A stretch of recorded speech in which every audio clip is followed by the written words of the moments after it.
أشهد أن محمدًا رسول الله۔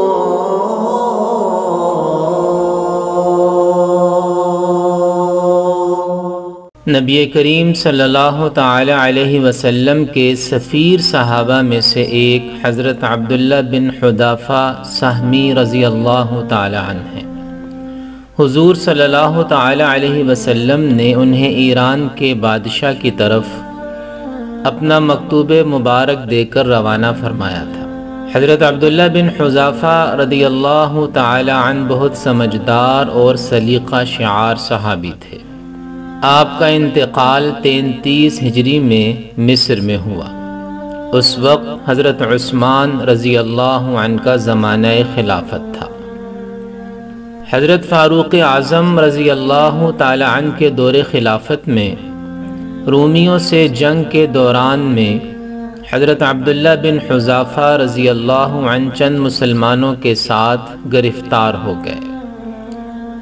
روم کے عیسائی بادشاہ نے ان سے کہا کہ اگر آپ عیسائی بن جائیں تو میں آپ کو اپنی حکومت میں شریک کر لوں گا، لیکن حضرت عبداللہ بن حذافہ رضی اللہ عنہ نے عیسائیت قبول کرنے سے انکار کر دیا، جس کی وجہ سے روم کے بادشاہ نے انہیں تختہ دار پر باندھ کر حکم دیا کہ ان پر تیر برسائے جائیں۔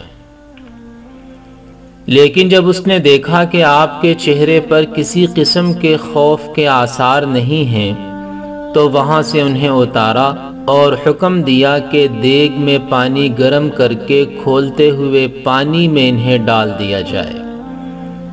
اس میں ڈالنے کے لیے جب انہیں دیگ کے قریب لے جایا گیا تو حضرت عبداللہ بن حذافہ رضی اللہ تعالی عنہ رونے لگے۔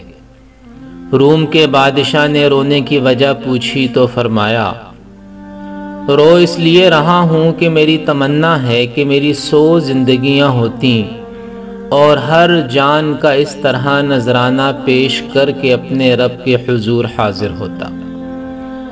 شاہ روم کو بڑی حیرت ہوئی، کہنے لگا، تم میرے سر کو بوسہ دے دو، میں تمہیں چھوڑ دوں گا۔ فرمانے لگے، صرف مجھے نہیں میرے ساتھیوں کو بھی چھوڑنا ہوگا۔ شاہ روم نے کہا، ٹھیک ہے۔ چنانچہ حضرت عبداللہ بن حذافہ رضی اللہ تعالی عنہ نے اس کے سر کو بوسہ دیا اور شاہ روم نے حسب وعدہ تمام مسلمان قیدیوں کو آزاد کر دیا۔ حضرت فاروق اعظم رضی اللہ عنہ کو جب اس واقعہ کی اطلاع ہوئی تو آ کر حضرت عبداللہ بن حذافہ رضی اللہ عنہ کے سر کو بوسہ دیا۔